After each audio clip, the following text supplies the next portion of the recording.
나는 평생을 성실하게 살았습니다. 그런데 왜 늘 뒤에 서 있었을까요? 나는 가끔 생각한다. 만약 내가 조금 더 목소리를 냈더라면 무언가 달라졌을까? 하지만 그 시절에 나는 목소리를 내는 법을 배우지 못했다. 우리는 늘 참는 법부터 배웠다. 버티는 법, 양보하는 법, 포기하는 법. 그것이 어른이 되는 과정인 줄 알았다. 어릴 때 나는 조용한 아이였다. 손을 들고 싶었지만 틀릴까봐 망설였고, 말하고 싶었지만 웃음거리가 될까봐 입을 닫았다. 선생님은 말했다. 더 적극적으로 해봐. 하지만 아무도 가르쳐주지 않았다. 적극적이 되는 법을, 눈치 보지 않는 법을, 두려움 없이 손을 드는 법을. 회사 회식 자리에서 누군가는 당당히 의견을 말했고 누군가는 술잔만 비웠다. 나는 늘 두 번째 사람이었다. 말을 꺼내는 순간 눈에 띄는 것이 두려웠다. 왜냐하면 눈에 띄면 밀려날 수 있다는 걸 이미 알고 있었기 때문이다. 사실 그 두려움은 어디서 왔을까? 태어날 때부터 있던 것은 아니었다. 누군가 먼저 용기를 냈다가 상처 입는 것을 보았고, 누군가 솔직하게 말했다가 불이익을 당하는 것을 지켜보았고, 그렇게 하나씩 하나씩 나는 스스로를 작게 만드는 법을 익혔다. 그것은 배운 것이 아니라 살아남기 위해 몸에 밴 것이었다. 아이들이 독립하던 날, 나는 현관문 앞에서 오래 서 있었다. 잘 키웠다고 스스로를 위로했지만 마음 한쪽이 허전했다. 혹시 내가 아이들에게 너무 일찍 현실을 가르친 건 아닐까? 세상은 원래 그래. 그 말을 너무 쉽게 꺼낸 건 아닐까? 그 말을 처음 들은 게 언제였는지 기억도 나지 않는다. 어쩌면 어머니에게서 들었을 것이다. 어쩌면 어머니도 그 어머니에게서 들었을 것이다. 그렇게 우리는 체념을 유산처럼 물려받았다. 그 무게를 당연하게 여기며 살았다. 나는 그날 밤 혼자 중얼거렸다.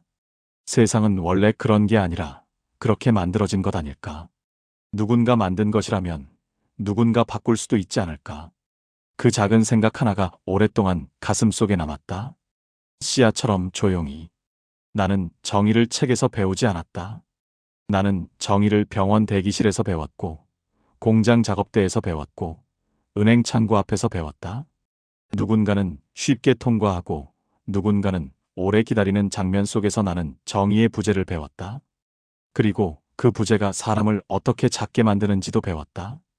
기다리는 사람의 눈빛을 본 적이 있는가? 처음엔 기대가 있다. 그 다음엔 의심이 온다. 그리고 마지막엔 체념이 자리 잡는다.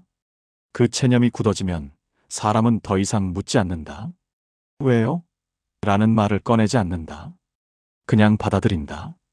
그 순간이 가장 슬프다. 왜냐하면 그것은 패배가 아니라 포기이기 때문이다. 그리고 포기는 전염된다. 사람은 존중받을 때 잘한다. 기회가 있을 때 도전한다. 설명 가능한 결과 앞에서 비로소 고개를 든다. 나는 그것을 오래 돌아서야 알았다. 하지만 늦었다고 생각하지 않는다.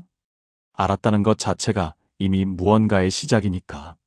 눈을 감고 있던 사람이 눈을 뜨는 순간 세상은 조금 달라 보인다.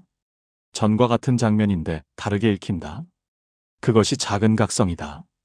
그리고 세상의 모든 변화는 그 작은 각성에서 시작되었다. 어느 봄날 동네 공원 벤치에 앉아 있었다. 아이들이 웃으며 뛰어다녔다. 그 모습을 보며 나는 생각했다. 저 아이들 중 누군가는 또 줄의 끝에 서겠지. 그 생각이 가슴을 먹먹하게 했다. 뛰어노는 저 아이는 아직 모를 것이다. 세상에 보이지 않는 줄이 있다는 것을. 태어난 곳이 다르면, 아는 사람이 다르면, 가진 것이 다르면 같은 출발선에서 시작해도 전혀 다른 레이스가 펼쳐진다는 것을. 그 아이가 그것을 알게 되는 날 어떤 표정을 지을까? 나는 그 표정을 이미 안다. 거울에서 수없이 보았으니까. 그래서 나는 처음으로 소리 없이 다짐했다. 적어도 내 세대에서 멈추고 싶다고. 적어도 다음 세대는 조금 덜 돌아가게 하고 싶다고. 거창한 혁명을 꿈꾸는 것이 아니다. 광장에서 연설하고 싶은 것도 아니다. 다만 내가 살아온 이 삶의 흔적 어딘가에 작은 기여 하나쯤 남기고 싶을 뿐이다. 내가 겪은 것을 다음 사람은 겪지 않아도 되도록. 내가 돌아간 길을 다음 사람은 곧장 걸어가도 되도록 나는 거창한 구호를 외치지 않는다. 나는 다만 상식이 통하는 사회를 원한다. 설명하지 않아도 이해되는 결과, 누구에게나 같은 규칙, 힘이 아니라 원칙이 작동하는 구조. 그것이 내가 평생 바란 전부다. 어떤 사람들은 그것이 이상이라고 말한다. 순진한 꿈이라고 말한다. 하지만 나는 생각한다. 상식을 꿈이라고 부르는 사회가 더 이상한 것 아닐까. 당연한 것을 당연하다고 말하는데 용기가 필요한 사회가 더 비정상인 것 아닐까. 나는 비범한 세상을 원하는 것이 아니다.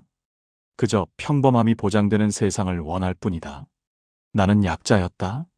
그 시간은 나를 부끄럽게 만들지 않았다. 다만 나를 오래 침묵하게 만들었다. 그 침묵 속에서도 나는 생각을 멈추지 않았다. 말하지 못했을 뿐 느끼지 못한 것은 아니었다. 억울했던 날들이 있었고 왜 나는 안 되는가 물었던 밤들이 있었고 그럼에도 다시 일어났던 아침들이 있었다.